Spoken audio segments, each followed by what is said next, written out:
Hello, and welcome to the kickoff episode of Season 3 of Postmedia's Driving into the Future 2023 New Vehicle Preview, sponsored by Toyota Canada. My name is Andrew McCready, a senior editor with Driving, and I'll be the moderator of this one-hour event. We've assembled a very experienced and knowledgeable panel for this episode. They will share their thoughts on new vehicles they are most looking forward to seeing, driving, and writing about. And then we'll take viewer questions, and we've got a lot, on everything from the ongoing supply chain issues, buying online, is it really time to switch to an EV? And if not, are plug-in hybrids the answer? This virtual auto show webcast concept was born out of the pandemic, which saw the postponement of every auto show in Canada for a couple of years. Thankfully, many of them are returning, with Montreal's show scheduled for January, our big national show in Toronto set for February, and the Vancouver show in March. Many of the vehicles you'll hear about today are ones that will be drawing the crowds at these shows. And now to our panelists. David Booth is a senior writer here at Driving. Lorraine Sommerfeld is a consumer advocate and a driving columnist. Sami Haj Assad, an automotive journalist and driving contributor. And automotive market analyst Tim Kane is also a driving contributor. Before we get started, a bit of housekeeping. If your video quality is poor, click here to refresh stream. If you're having any technical issues with the feed, click on Help on the bottom right corner of this webcast page. Your help request will be emailed back to the email address you provide. And finally, if you would like to ask a question, click on the Questions tab on the far right of your screen, enter your question in the window, and they will be sent directly to us. Okay, let's get things rolling. We'll begin with the vehicle you are most excited about and why. We'll start with David. Hey, how you doing, Andrew? Hope everything's okay out there on the left coast. The car I'm excited about this year is Genesis electrified G80. Other than the unfortunate name, electrified G80, it just doesn't roll off the tongue. What makes it so special is it's by far the most efficient EV I've tested in my rangefinder columns.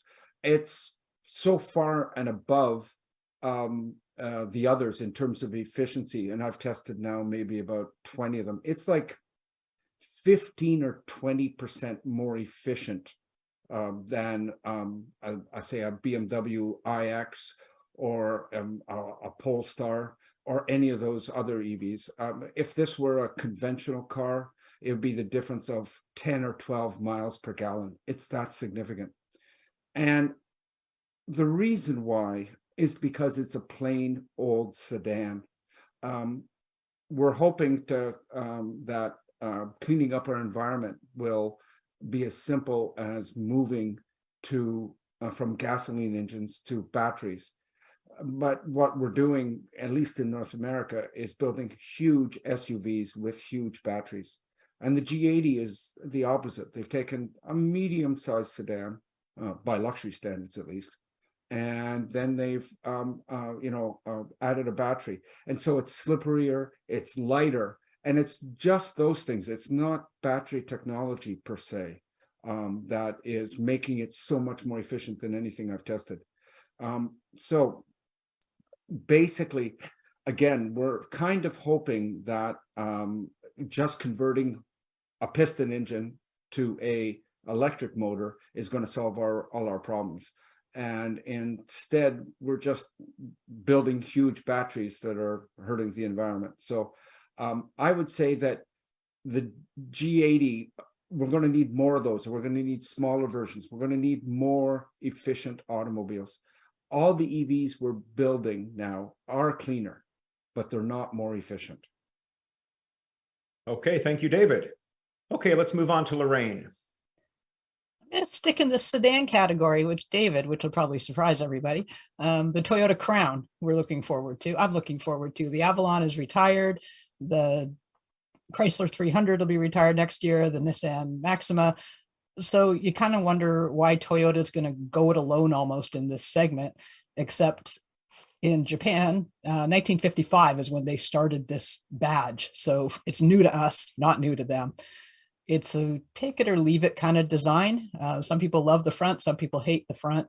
It's about 4 inches higher, the roofline, than the Avalon, the outgoing Avalon, which makes a really big difference. They say they're going after maybe 40, 45-ish. I think they might be a little bit older than that. I'm not sure. The big thing with this, all three trim levels, they're all hybrid.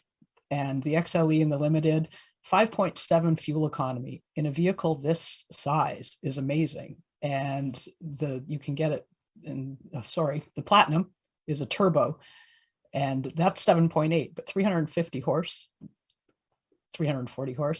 I just think it's time, as David said, a return to right-sized vehicles. And I think even though this is a sedan and we've been kind of poo-pooing them for, a decade now, chasing after the SUVs, I think it's time to look at this segment again. And Toyota, I think keeping their foot in is a really good plan. Yep, I'm excited to see that car in North America also. If you've ever been to Japan, you've probably traveled in a Crown, as so many taxi cabs over there are Crowns. Okay, Sammy, what vehicle are you pumped up about? Well, Andrew, I tend to do things a little fancy. So the car that I was picking for the one that I'm very excited about is the new 2023 Lexus RX. And I know that might sound a little boring, but the RX has been one of the automaker's best-selling vehicles in its history. And it's always managed to find themselves in that position due to its clever balance of size, technology, and value. But I think while they all flew off dealer lots, they kind of struggled to demonstrate a really strong it factor against new German rivals or even some of the Korean rivals. And I think this new one is just what I'm looking for. It looks really cool, especially its interior, which was previously kind of average in terms of luxury car cabins. And it used some really cool looking technology and really slick feeling materials. I'm really impressed with the new 14-inch infotainment screen, which is now a touch screen, doesn't require the use of a touchpad, which drove some people kind of nuts. And it also features a really slick digital gauge cluster. Now, while past versions of the RX used a V6 engine in either hybrid or non-hybrid form, this model will feature a 2.5-liter four-cylinder engine, which will either be naturally aspirated in the 350h model or turbocharged in the non-hybrid 350h and the hybrid 500h. It all sounds pretty exciting, but I think the highlight is all of the cool new technology that Lexus is introducing, including rear-wheel steering, adaptive variable suspension, and the new Direct4 all-wheel drive system, which should make the Lexus RX more than just a best-selling vehicle, but potentially one that's best in class. Even cooler, the car is built in Ontario, and it starts under 60 grand and will range all the way up to $85,000. All right, thank you, Sammy. And now out to beautiful Summerside, PEI. Tim, how about you? Morning, Andrew. I kind of like that we're all going in a really different direction. My pick for the most exciting car for next year is the new Mustang, the 7th generation Mustang. I should begin my preface by saying, I don't personally really like the way that it looks. I'm not convinced that the new Mustang is everything it needs to be, and yet I find it exciting simply because it exists. And I think we are moving rapidly towards an era where cars like this might not. Personally, I am predisposed to sporting vehicles that are lightweight and underpowered, and this is decidedly not lightweight, and it's certainly not underpowered. But I think we're in this era now where everything is changing, and I don't fully know how to speak this language of kilowatt hours and DC charging and cathodes and other terms that I haven't even heard yet. So here we have this new Mustang, and it is the same as the last Mustang in so many ways. There is no EV, although it was rumored. There's no hybrid, although that was rumored. There's no all-wheel drive. This is a simplistic rear-wheel drive, manual transmission, V8 engine car with 480 horsepower or more. And I am happy living in a world where there is a Mustang with that kind of equipment and a little bit of technology in the cabin as well. Thanks, Tim. Yeah, for sure. The enthusiasts will love that car. And I think we still have a few years of those kind of cars being produced. Next up, we'd like to hear about what new vehicle you are most looking forward to driving, not just reading about and looking at, but actually getting in the driver's seat, and why. We'll reverse the order this time and start with Tim. So the 10th generation Civic that expired here in the last year or two was it was a decent car, and I mean it was the best-selling car in Canada routinely, as Civics historically have been. and it spawned a performance-oriented version called the SI, which was a great car, and that spawned a Type R that was a phenomenal car to drive, but it wasn't really a car that I wanted to be seen driving probably every day, let alone, well, maybe not any day. The new Civic, the 11th generation Civic that came last year, is a decidedly improved car. The core Civic is a terrific car. The SI is a great car. The Type R now looks like something that I would be content to be seen in. It is, I will acknowledge, still very boy racer, fast and furious, and maybe slightly immature, but it's a 315 horsepower Civic. And if it is anywhere as good to drive as the previous one, that's a phenomenal car to drive. And to be fair, it was a phenomenal car to drive as a daily driver. It did function well that way as a proper hot hatch. So it's in some ways still a bit of a simplistic car in the sense that it's a front wheel drive car with a manual transmission. You can't have it any other way. It's exciting that it's not cheap.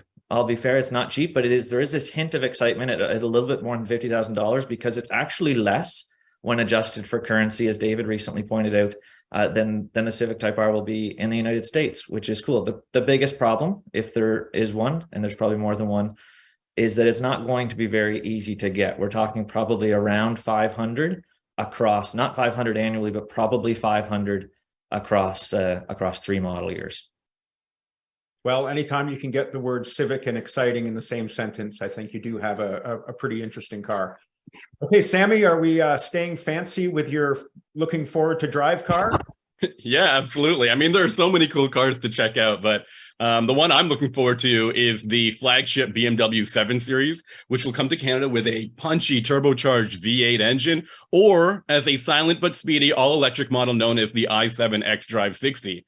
Now, what makes this model interesting is that unlike other automakers that are making electric vehicles, the i7 and 760 Li feature the same platform and design, as well as the same starting price of $147,000. Now, what can you get in such a luxury limo? The EV gets up to 500 kilometers of range, while the gas model features 544 horsepower, which is more than plenty. And as much as I'd love to drool about 0 to 100 figures, this thing really tugs at my heartstrings as a techie. It features these huge screens, a large head-up display, an augmented reality navigation system, and this massive 80-centimeter wide rear screen that's designed to let rear seat passengers watch or stream TV shows or movies. Now, that's more my speed. I can imagine chilling out back there while the car is charging at a public station. Additionally, when it comes to talking about technology, you can't help but mention the driver assistance features. This new 7 Series comes with level 2 capability, which is handy for drivers. It helps out on the highway and can make some lane changes for you. But the hardware needed for level 3 hands-free driving is there, and you should be able to upgrade to that whenever BMW flips the switch and enables it, which is so cool. Thank you, Sammy. All right, Lorraine, what are you looking forward to driving in the coming months? Years? I have a real soft spot for hatchbacks, and the Subaru Impreza coming for 2024 is going to tick a lot of boxes for families. And I really want people to start considering hatchbacks. It's an all-wheel drive, doesn't come in a manual, unfortunately, because that would really be nice if it did. But we don't have pricing yet, probably going to start around mid 25, somewhere in there, just based on last year's prices. But you've got all kinds of power. You've got all kinds of space. When you drop the seats in this hatchback, 55 cubic feet of space. And honestly, you can put surfboards, you can put strollers, everything. It's got the latch connectors already in the back seats. I'd love to see families start considering these hatchbacks because they swallow so much stuff. They're versatile, they're agile, they're great in the city for parking. And when your kid starts to learn how to drive, they're also a really good size for that. So I would love to see people start considering, especially this Impreza. I can't wait to drive it. It's going to be so much fun. I'm loving the contrarian nature of this panel. We're talking mostly sedans and hatchbacks here. So given that SUVs and crossovers seem to dominate the market, it's great to hear that we have all these wonderful cars coming. Last but certainly not least, with the question of most exciting car to drive, or the car you want to drive, Mr. Booth. Well, the most exciting car is going to be, for me this year, it's going to be a bit of a surprise considering that I drive so many supercars. But the one I really want to get behind the wheel of is the new Toyota Prius. And it's a little bit of the same reason, because after 20 years of being a boring, efficient little runabout, the new Toyota Prius has way more horsepower, something like 70 more horsepower. It's almost 200 horsepower in the base hybrid version, 220, I think, in the plug-in hybrid. They both are around 7 seconds in the sprint to 100 kilometers an hour. That's not great, but it's way better than the 10 seconds they used to take. And meanwhile, the Prius without the plug-in still averages 4.1, 4.3, 4.5, depending liters per 100 kilometers, depending on what you which model you get. And the new Prime has a bigger battery. I think it's a little over 13 kilowatt hours, and it should be good for at least 60 kilometers on EV range only. So, and the car's sexier as well. It's a really good looking car. So, you've got more power, you got great fuel economy, you got more electrical autonomy, and it's actually a pretty car. What's not to like? And because it's hybrids, I mean, if some of the world goes BEV and some of the world is consuming 4 liters per 100 kilometers, I got to believe that's clean enough for the planet to survive. And yet we are very much penalizing people right now that are automakers that are making hybrids. They're being protested. I just wrote a column about Public Citizen asking or protesting that Toyota should stop producing hybrids by 2030, when in fact we're only asking for people to convert to electric by 2035. It's the most ridiculous protest I've ever heard, and it's discounting the great greenhouse gas reduction abilities of hybrids in general. Thanks, David. David and I were down in Los Angeles at the auto show last week, where the Prius was revealed, and it was the hit of the show. It absolutely was. That's saying something for a Prius. So we have exciting Civics and sexy Prius. Man, that's kind of crazy. Okay, we'll shift gears and have our panelists address some of the many questions we've received from viewers. Thank you to those viewers. We're not going to have time to get to all of the great questions we've received, but we'll get to as many as we can. We'll start off with a question that a number of viewers are asking. Alan Smith speaks for many when he asks, when will supply chain issues ease for the automotive sector? You want to take that one on, David? Yeah, I think the automotive industry is going to switch gears very soon. So far, right now, the dynamic for the last year, not enough cars, dealers are in the driver's seat. If you're paying full pay and used car prices are high, it's been a seller's market, very much so. And people haven't been really happy. I mean, basically, you go to a dealer, you point at a car in the brochure, and you say, "Can I get one in 6 months?" I mean, it's really been that bad. What I'm guessing is that 2 factors are going to come into play. One is the recession that is happening, and let's understand something about recessions. Recessions only bottom out 6 months after interest rates are finished hiking. So even though, we think we're in a bad space now, okay, the recession is actually going to be at its worst, probably someplace between May, June, and July, somewhere in that area. And that's just when, according to, insider information, that the supply chain issue is going to start alleviating. So you have a 2-pronged thing there, where demand is going to be at its lowest probably next spring, and that's when manufacturers will have the most cars to sell. So it'll be a complete reversal of the last 2 years. So if I was buying a car, if I needed one right now, you get it right now, but I suggest it's going to be a lot easier in about 6 months to get the car you want at the price you want. Thanks, David. Lorraine, you're always in touch kind of at the dealership levels. What are you hearing about when you think this is going to ease up? You know what? We've been asked to have a crystal ball for the past 2.5 years, and we're consistently wrong. And so I feel like I'm an idiot to even try and put a time frame on it. I like David's mojo there. Like that makes some sense. I was talking to Giorgini at the APA. He's thinking later into 2023 to see some easing on supply chain issues. the pandemic has flipped the industry on its head. Interest rates, came along and pummeled it again. We've still got pent up demand. I think that's going to carry over for longer than maybe David thinks, because there's people sitting on cash. They're not traveling as much. So there are people, but again, that might translate just to the higher end vehicles when people can just go and buy them. We've also told people not to buy cars for a couple of years, even if they could, because they've been so high. Now some of those cars have to be replaced. It's beyond a want to, it's a have to. So I think it's going to get people in a bad spot for a year or two, and hopefully they can renegotiate loans or, work something out a year later, because there's people that have been waiting. They've been waiting for 3 years. Thanks, Lorraine. So these shortages are also on Peter Bola's mind, and he is wondering which car manufacturers are least affected by chip shortages and supply chain issues. Tim, you're a guy that loves the numbers. You do lots of research as a market analyst. How can you answer Peter's question? These are good questions, and like Lorraine, I don't want to sound like an idiot either. These are tough questions, and they're big picture questions. In 2022, there has been sort of a real continental divide in terms of Canadian deliveries, and the sales data proves the degree to which the traditional big three, like GM, Ford, Chrysler, that we now know as Stellantis, that they're basically overachieving in production. So those three manufacturers combined to increase their market share from 2021 to 2022 through the first 3 quarters of the year by about 5 points.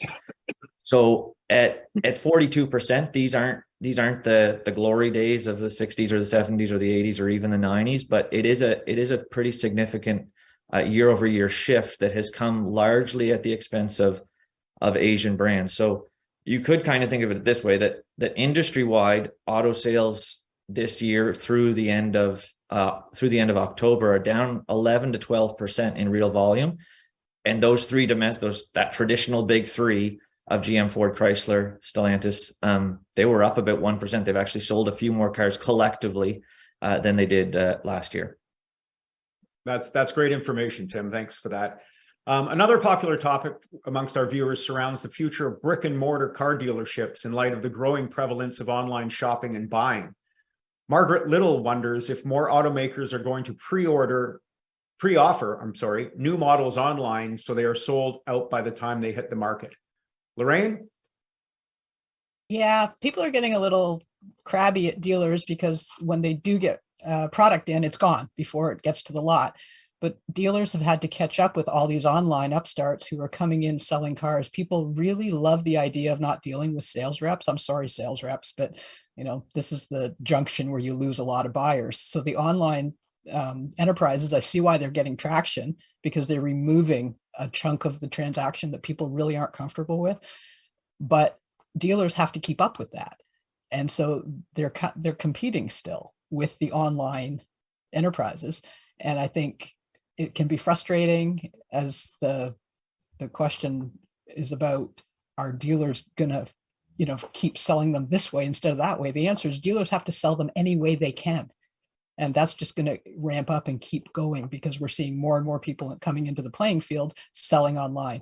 And as long as they don't have too much blowback, and a car you can return in 60 days and not take a dent in it, people are flocking to, they're loving it. They're thinking, I don't have to deal with the nonsense. So I say, dealers, get your act together and see where the holes in your process are, because that's who's taking advantage of them.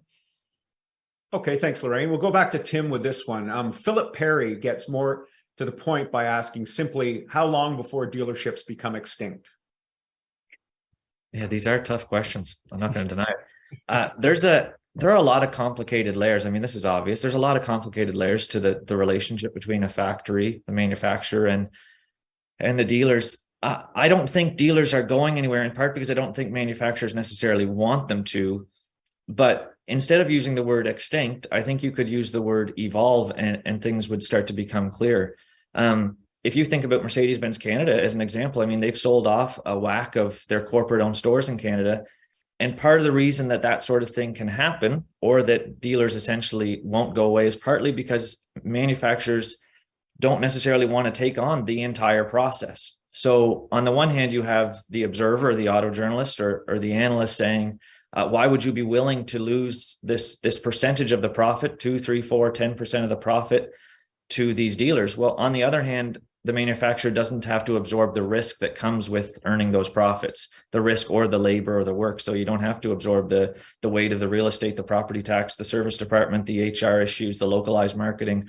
All of those things are items that the manufacturer doesn't have to deal with. So I think that in reality, all of these, so we're talking about dealers going extinct. What manufacturers are doing in different markets is supplying different solutions with different brands. So what Honda might do in Australia with an agency model versus what Honda might do in the United States or Canada can be two really different things. And from the manufacturer's perspective, this is going to be necessary because every market is going to require a different solution, in part because of regulatory concerns. So as to that sort of that outcry of dealers are frustrating, I think that there's the other factor that I would point to, besides what the manufacturer wants and what the consumer wants, is just the nature of the retail industry overall, not just speaking about the auto industry. We want maybe to buy our cars directly, but that's not the way every sector of the retail industry works. You don't buy your bananas from Chiquita, right? You may have bought a pair of Blundstones from Blundstones directly online. You may have bought them at an independent retailer who has a really strict way that they're allowed to operate their pricing scheme. Or you could take it further. You could think of Apple, where you can buy directly from Apple online. You can buy directly from Apple in a store. You could buy directly from an independent retailer who's in the same mall as Apple. There's different ways of doing business in different places with different kinds of products. So I don't think dealers are going extinct anytime soon, but I do think that the model that they're using is going to continue to evolve. It already is evolving. The last 2 years have kind of provoked a lot of that. And that's going to continue probably at a more rapid pace over the next decade. Andrew, if I can jump in here for a sec. Two things. One, just being online is no guarantee of success. I mean, Carvana has plummeted. It's in the toilet. And there's no guarantee that it's all going to go online. And I'd remind us, every single one of us, that the last 2 years have seen, for dealerships at least, record profits, both in absolute terms and also in profitability per car sold. So discussing the demise of the dealers like it's imminent is, I think, a little very premature. Okay, thanks, David. Not surprisingly, we've also received many inquiries about electric vehicles, many of them related to those looking to make the switch from gasoline power to full electric. I know just anecdotally that's on so many people's minds. Murray Robbins is one of them, and he is looking for EVs with lots of range and wonders which brand or brands he should consider. Sammy, you want to take a shot at that one? Yeah, sure. There are a lot of automakers that are tackling the question of EVs, and there's some that are focusing entirely on that segment of vehicle, and those ones offer a lot of range, but they're kind of expensive. So the models that I would talk about, or the brands that I would talk about, would mainly be some high-end vehicles like new electric upstarts like Lucid. It has a sedan, the Air, that can travel over 800 kilometers of range on a single charge, which is really impressive. But again, it has a really steep asking price. You better be good for the money. Other automakers like Tesla, we've seen the sleek Model S sedan, which can deliver over 600 kilometers on a charge, as well as the Model 3 and X, which are over 550. And then another electric upstart is Rivian. Rivian has these two trucks, the R1T and R1S, that are two burly vehicles. One is an SUV and one is a pickup. They both deliver over 500 kilometers of range. But if you're worried about these newcomers and their track record, you might want to stick with more established brands. For that, I'd probably recommend BMW. They have 3 EVs, the iX, the i7, and the i4, that all boast around 500 kilometers of range, give or take 20 kilometers or so. And then you've also got the new Cadillac Lyriq, which features a fancy new battery platform called Ultium, which provides over 500 kilometers of range. But all those names might sound, like what I was saying earlier, a little bit fancy, a little bit high end. So you might want to go to something a little bit more mainstream. I'd recommend Ford. Ford has the F-150 Lightning, as well as the Mustang Mach-E, which can both be configured to deliver over 500 kilometers of range. And then you've also got the Korean automakers, the Hyundai Ioniq 5 and the Kia EV6, which deliver just under 500 kilometers of range, which I think is plenty. Okay, staying with you, Sammy, and electric vehicles. Roland Morier wants to know, what is the practical range of EVs? I mean, that's kind of a wide range, but I mean, I guess what he's getting to is, in what sense is it 300? Is it 400? Is it 500? In your estimation, I mean, what is the one to kind of target? Yeah, I think in terms of my experience, I found a lot of the automakers that offer like 500 or over 400 kilometers of range, they kind of don't meet my expectation when I'm driving them around town. I really do think you're playing in that space between 400 and 500 kilometers of range, and there's a lot of factors that change how much range you get.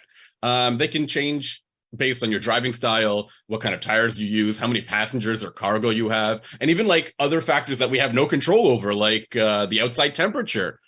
I also think that range is just in general, just one way to evaluate electric vehicles. And I think we should also put a focus on charging speeds, which isn't the sexiest way to talk about electric vehicles. But if we opt for smaller, lighter batteries that can charge faster, we might be able to improve efficiency overall. But that's a whole other discussion. I guess we might get into that later. You're so right, Sammy. I mean, I've been covering EVs for a long time, and it always seems like what we talk about are two metrics, range and charging time. I want to get back to you here, David, because you touched upon it when you talked about the Genesis G80, and that is efficiency.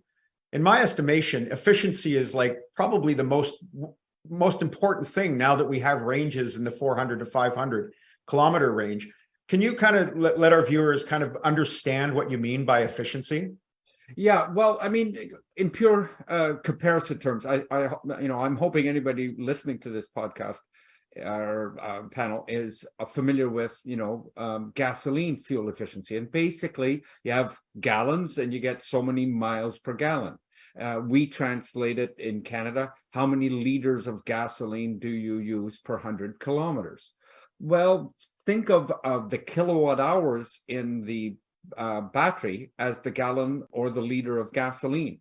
So if you use 10 liters of gasoline for 100 kilometers, in terms of an EV, you might use 25 kilowatt hours per 100 kilometers. They're essentially measuring the same thing. And obviously, the lower the number, if you can get down, I believe the lowest, again, the G80 on the highway, averages about 22 kilowatt hours per 100 kilometers, and that's the most efficient I've tested.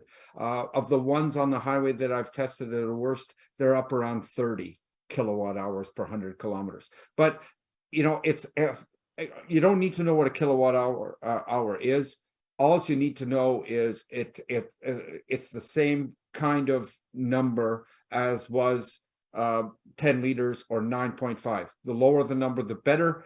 The higher the number, the more you're consuming. And basically, what you need to do then is, if you've got an SUV, which always consume more, you've got to have a much bigger battery to get the same range. And that's how efficiency hurts EVs. And that's why you see SUVs now with 140, and the GMC Hummer has 220 kilowatt hours of battery because it's so inefficient. 220 kilowatt hours of battery weighs 2,700 pounds. That's a battery that weighs more than an entire Honda Civic. And that's because we're insisting on buying SUVs that, just like in their gasoline versions, they're not efficient electrically either. And there's a big price to be paid for that. So, David, can I ask you, one thing that's puzzled me as we're kind of evolving into the EV world is why manufacturers aren't publishing these efficiency numbers in their ads and things. I mean, they publish, gas ratings, gasoline mileage. Why don't they do it with efficiency? I think it's exactly what Tim said earlier. And Tim's an auto industry expert. I know him to be supremely intelligent, but we're just not all that familiar with one set of terms, whereas we're very familiar with the other set of terms. And we don't know what a kilowatt hour is. And so people don't, as soon as they don't understand what it is, they don't feel comfortable with it.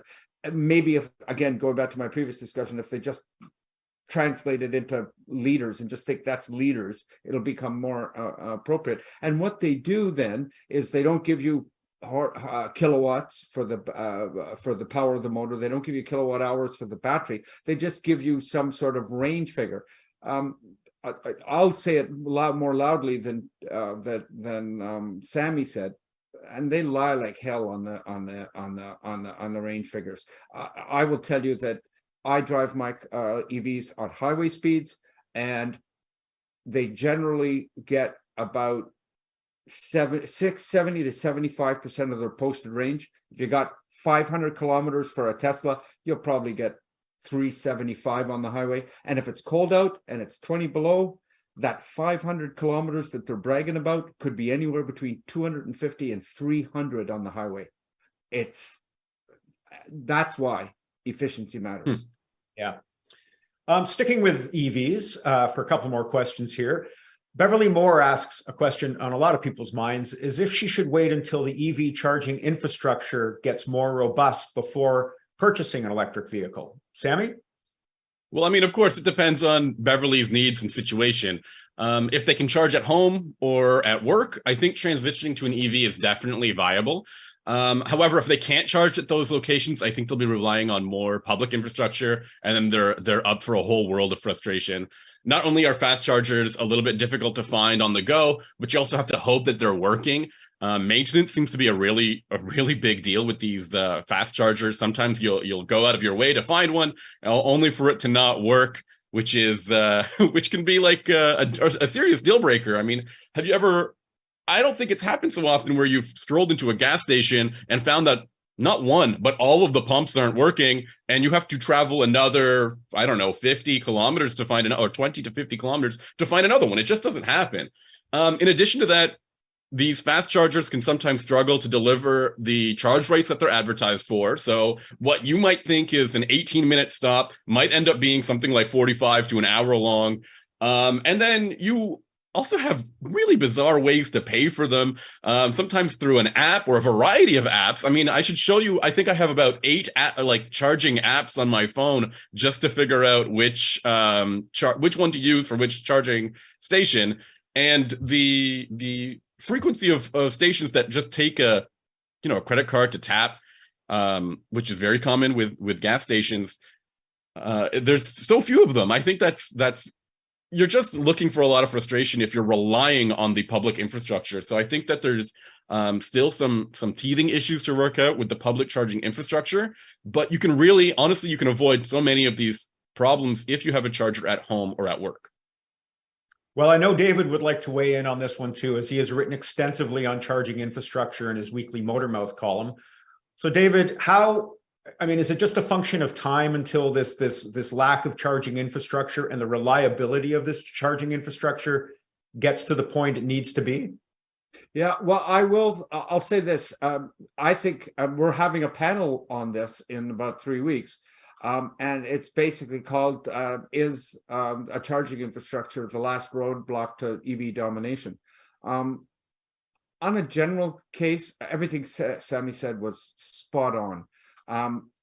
The bigger problem is that there really isn't a cohesive plan anywhere to produce a certain style of charging station, a certain quality of charging station, or a certain plan on how many we're going to need. I mean, the sad thing about that is we know how many electric vehicles we're projecting almost every year. The government can give you that number because they want, I think it's 60% by 2030 and everything sold after 2035. And you can work it back and figure out how many EVs will be on the road. Ask them how many charging stations there will be to supply that and how many they will need. And the government doesn't have an official figure. They're relying on an outside source that is questionable for their projections, and they don't have anybody internally actually studying that need. So that's a big problem. I'll make this EV question really easy for people out there, and it has to do with infrastructure. If you drive mostly in town and occasionally to the cottage, EVs make complete sense. You charge at home, they're great. If occasionally your cottage is maybe one short hop past your EV range and you have to stop for 10 minutes for a quick top up before you go, you're still within a person who should buy an EV. But if you're on the road a lot and you drive in the winter, you know, I drive from Toronto to Montreal basically quite often, and it's winter and it's 20 below, you don't want an EV. They'll basically go 250 miles in between charging stations. Charging stations really slow down when they're cold. Doesn't matter which type they are. They're at half the speed. You get half the range, and then they're often, as Sammy says, they're broken. I've done it a couple of times. I don't want to do it again. That's the breakdown right now, and it's all because of that infrastructure. So a solution for many people, or a stepping stone to EVs, are of course plug-in hybrids.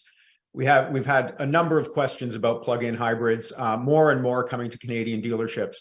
One of those questions is from Ian Mesler, who asks, which plug-in hybrids have enough battery for in-city driving even in winter, and are therefore more economic than those needing huge battery power for intercity use? How about you, Sammy? Yeah, I think EVs with over 50 kilometers of electric range are pretty impressive. And there are quite a few of them, actually. The RAV4 Prime features probably the best electric range of all PHEVs out there right now, with 68 kilometers of range, while Volvo offers the S60 and the V60 PHEV models with something like 64 kilometers of range. Beyond that, you have a number of vehicles in that 60-kilometer range, including the Ford Escape plug-in hybrid and the Mitsubishi Outlander PHEV, which both offer 60 and 61 kilometers of range. And I also think that it's worth mentioning that of all of those PHEVs I mentioned, only the Outlander will feature DC fast charging support, which is interesting, but not entirely useful. As we mentioned, the infrastructure for that might not be there for it. In addition, as David mentioned with electric vehicles, we can also talk about pure efficiency, and some PHEVs fare far better than others, particularly because they're smaller. They feature smaller gas engines as well. Like the Toyota Prius Prime is super efficient. It delivers the equivalent of under 2 liters per 100 kilometers thanks to its 40 kilometers of range. And the Kia Niro PHEV isn't far off, featuring the equivalent to 2.1 liters per 100 kilometers of range, along with 55 kilometers of electric range, which is pretty useful. And as you heard, when the mercury drops, the range will drop too. I think having that buffer, something over 50 kilometers of range, is really useful for people who are trying to motor around town and have shorter commutes to deal with. And if you've got somewhere to charge at work or at home, it's all gravy, man. It's great. David, I know that you're a big proponent of hybrids, and specifically plug-in hybrids. Quickly, your thoughts on that question?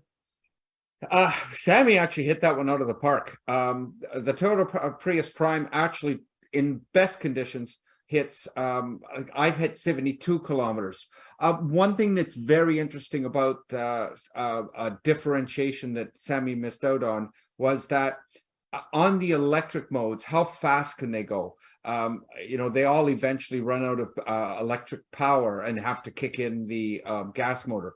The Prius, for instance, the current generation, probably the Prime gets up to just over 100 kilometers an hour, and then the gas has to kick in. The current generation of RAV4 Prime, on the other hand, can cruise happily at 135 kilometers an hour, like on an inner city highway, and be in electric mode still. That's very, very, very important because a hybrid is at its least efficient when the electric battery goes and the gasoline engine just starts, because it's got to warm up that gas engine. So not only is it important for the advertised range, but reading reports and finding out how fast they can go in electric mode only is also very helpful as well. Otherwise, Sammy hit it right out of the park.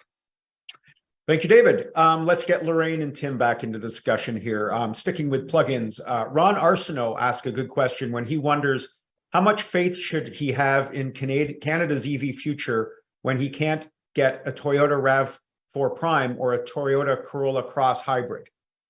Because he wants what everybody else wants. So sometimes you have to look in a corner where it's not already full of a lineup of people. So, and that's across every brand and every model lineup. If you're getting in line, you're going to wait. And I would like the Toyota RAV. I should order it now for 2 years from now.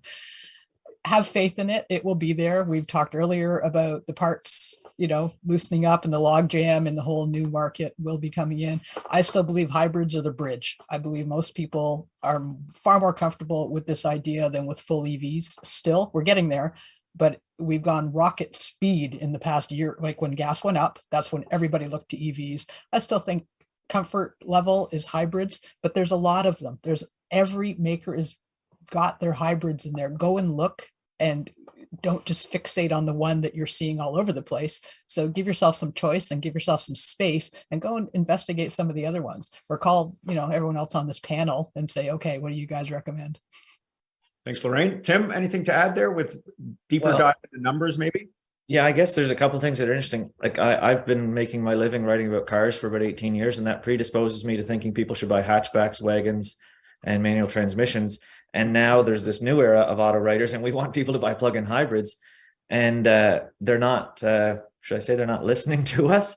The data suggests that they're not listening to us, but to some degree, the manufacturers aren't giving them the way, which is what Lorraine was just talking about. So, if you look at quarterly deliveries of EVs in Canada versus plug-in hybrids, in Q3, around 31,000 EVs, around 5,900 plug-in hybrids. That was a particularly rough stretch for plug-in hybrids. Deliveries these days, a quarterly shift from one quarter to the other can reveal some real rises and falls, but still the numbers aren't there to suggest that manufacturers are committed to supplying the plug-in hybrid to the degree that they are the electrics. And the numbers also suggest that the demand rather for these plug-in hybrids is not as healthy as what we think it would be. I mean, a plug-in hybrid would suit my lifestyle spectacularly well. An EV would probably be somewhat limiting. Instead, I do actually have a full-size pickup truck in the garage, but I do think that a plug-in hybrid makes an awful lot of sense for an awful lot of people, and it doesn't seem to be making the headway that plug-in hybrids deserve to. We couldn't make them buy minivans either, remember? We couldn't make them buy minivans. You're right. I've had two. Same.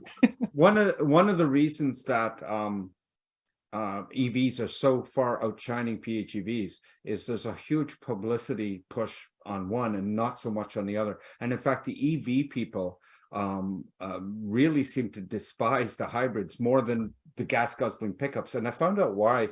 I did a motor mouth recently on a study from MIT. And what they showed, they had a whole bunch of scenarios where EVs grew, there was an infrastructure, and they were all successful. The place where EVs lost was when they promoted through positive imagery and marketing and everything else, hybrids and EVs equally. BEVs got maybe 10% of the market over 35, 40 years. Hybrids dominated. So there's a reason. It's purely economic on the part of those people that, like Tesla, that are building only batteries. Their poo-pooing of alternative technologies is not about saving the environment. It's about dollars and cents for their shareholders, plain and simple. Okay, we're going to kind of transition to our last kind of topic here. Lots of questions about this, and this is about prospective new vehicle buyers, what the questions they're asking themselves. We just received a question that just came in live from Jeff. Lorraine, this is right up your alley.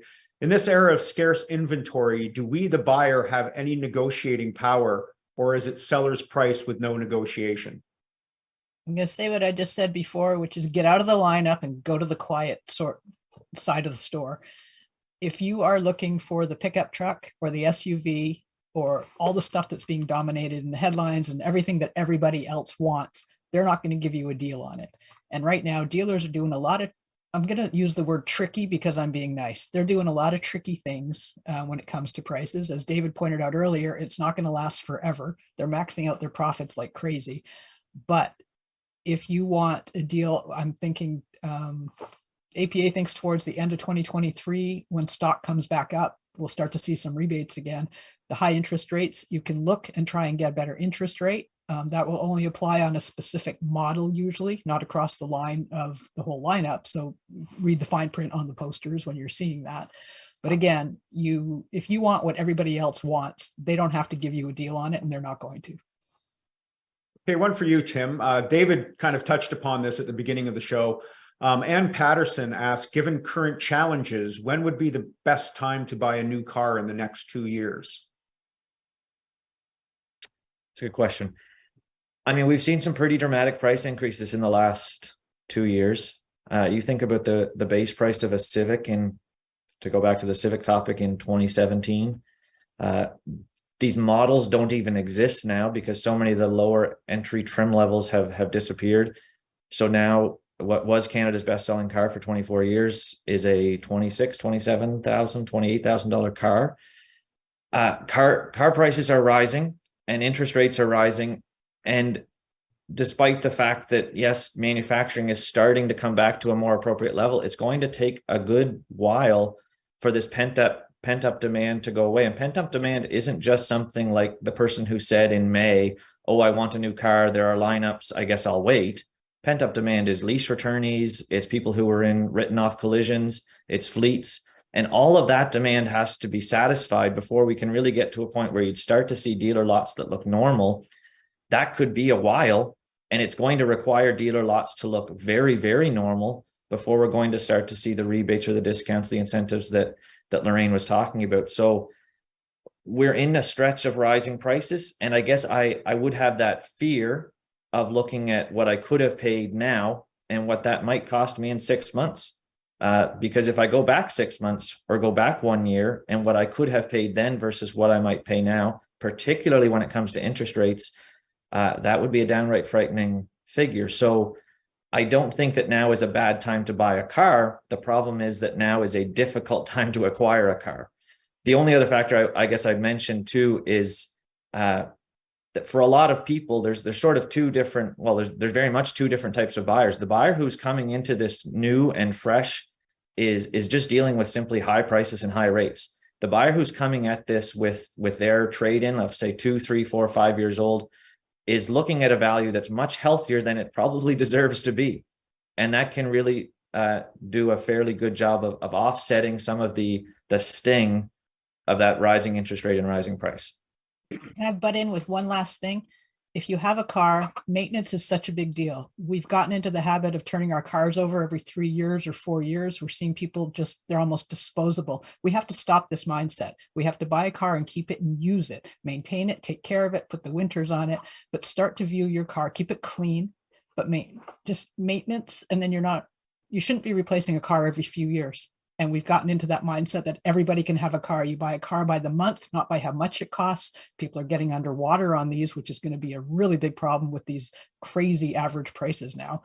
So please, if you have a car, take care of it, maintain it, treat it. It's built to last, so it will serve you well. Sorry, go ahead. Thanks, Lorraine. Okay, I'd like all four of you to weigh in here. Time's getting to be a little tight, so if you can keep your answer to about a minute or so. This is kind of the big question that comes off Ann's about when she should buy a car in the next year. Ron Bigsby wonders, should he purchase new or used in 2023? Let's start with you, Lorraine.